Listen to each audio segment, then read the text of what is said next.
Hi friends, महाराष्ट्रातील प्रत्येक घरामध्ये आषाढ महिन्यामध्ये बनवली जाणारी थाळी ती म्हणजे आषाढ स्पेशल. तर त्यामध्ये असते ती म्हणजे खीर आणि ती आहे आज रव्याची. त्यानंतर गुळाची गोड पुरी, भात, कटाची आमटी किंवा नाशिक स्टाईल सार. तर इथे आज मी सार बनवला आहे. याच्या सर्व रेसिपीज तुम्हाला माझ्या चॅनलवर मिळून जातील. त्यानंतर कांद्याची भजी आणि भजीसुद्धा आपण वेगवेगळ्या प्रकारची चॅनलवर बघितलेली आहे. त्यानंतर खारोडी याचीसुद्धा रेसिपी आपण बघितलेली आहे. पापड आणि कुरडई. तर आज आपण बघणार आहोत रव्याची मस्त अशी खीर कशी तयार करायची, जी गोड पुरीबरोबर खाल्ली जाते. चला तर मग सुरू करूया अतिशय साध्या सोप्या पद्धतीने रव्याची खीर. त्यासाठी गॅसवर मी पॅन ठेवला आहे आणि त्यामध्ये आपण अगदी थोडंसं तूप घालणार आहोत. तर इथे मी 1 चमचाभर साजूक तूप घेतलं आहे. त्यानंतर त्यामध्ये मी इथे वेगवेगळे ड्रायफ्रूट्स टाकून घेतले आहे. जे तुमच्याकडे अवेलेबल असतील ते तुम्ही घेऊ शकता.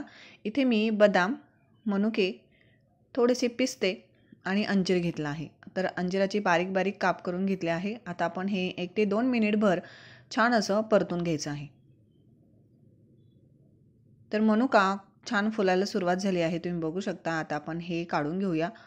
अतिशय साध्या सोप्या पद्धतीने 2 चमचे रव्यामध्ये खूप छान मस्त आपली खीर तयार होते. तर नक्की घरी ट्राय करून बघा. आता आपण त्याच तुपामध्ये 2 चमचे बारीक रवा घेतला आहे आणि तो छान असा भाजून घ्यायचा आहे. खूप जास्त ब्राऊन करायचा नाही आहे, तर त्याचा कच्चेपणा जाईपर्यंत आपल्याला तो परतवून घ्यायचा आहे. आषाढ महिन्यामध्ये बनवली जाणारी जी गोड पुरी असते, गुळाची पुरी असते, त्याबरोबर ही खीर खाल्ली जाते. अतिशय टेस्टी लागते. तर रवा आपण 3 ते 4 मिनिटे कमी गॅसवर छान भाजून घेतला आहे. तुम्ही बघू शकता. हा थोडासा कलर याचा चेंज व्हायला सुरुवात झाली आहे आणि याच पद्धतीचा रवा आपल्याला हवा आहे. आता आपण त्यामध्ये घालणार आहोत दूध. तर दूध वापरताना ते नेहमी गरम दूध वापरायचं आहे. तर एका बाजूला मी दूध हे गरम करायला ठेवलं होतं. तर 2 चमचे जर तुमचा रवा असेल त्यासाठी आपल्याला 2 ते 2.5 ग्लास दूध वापरायचं आहे. तुम्ही इथे थोडं पाणी आणि थोडा दुधाचा वापर करू शकता. पण इथे आज आपण पूर्णपणे दुधाचा वापर करणार आहोत. तर दूध वापरताना गरम वापरा आणि 2 चमचे रव्यासाठी आपण इथे 2.5 ग्लास दूध वापरत आहोत. तर साईसकट ते टाकायचं आहे, जेणेकरून त्याची चव ही छान लागते आणि हे पटपट असं मिक्स करायचं आहे.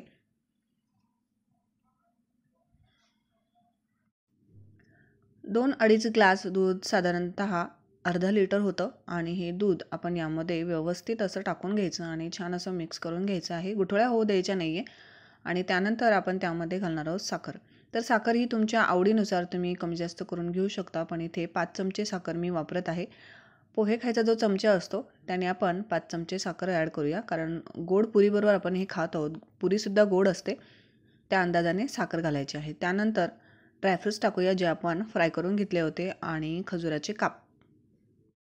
त्यामध्ये तुम्ही थोडंसं सुकं खोबरं किंवा ओलं खोबरंसुद्धा वापरू शकता. त्याने सुद्धा ही खीर अतिशय चविष्ट होते.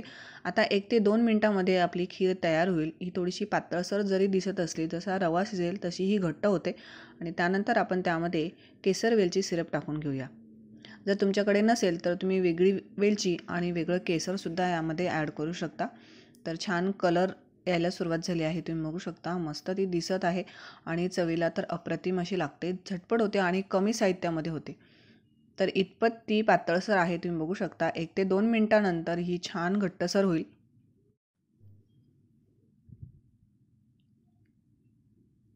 तर 1 मिनिटानंतर तुम्ही बघू शकता ही छान झाली आहे आणि थोडीशी घट्टसरसुद्धा झाली आहे आणि दिसायलाही अप्रतिम अशी दिसत आहे. तर आषाढ महिन्यामध्ये तुम्ही नक्की घरी ट्राय करून बघा आणि तुम्ही अशीही खाऊ शकता किंवा गोड पुरीबरोबर चपातीबरोबर सुद्धा छान लागते किंवा साध्या पुरीबरोबर सुद्धा छान लागते. तर ही रव्याची खीर आपली रेडी झाली आहे. तर नक्की घरी ट्राय करा आणि अजूनही चॅनलला सबस्क्राईब केलं नसेल तर चॅनलला सबस्क्राईब करा, लाईक करा, शेअर करा, आवडल्यास कमेंट करा. व्हिडिओ बघितल्याबद्दल थँक्यू.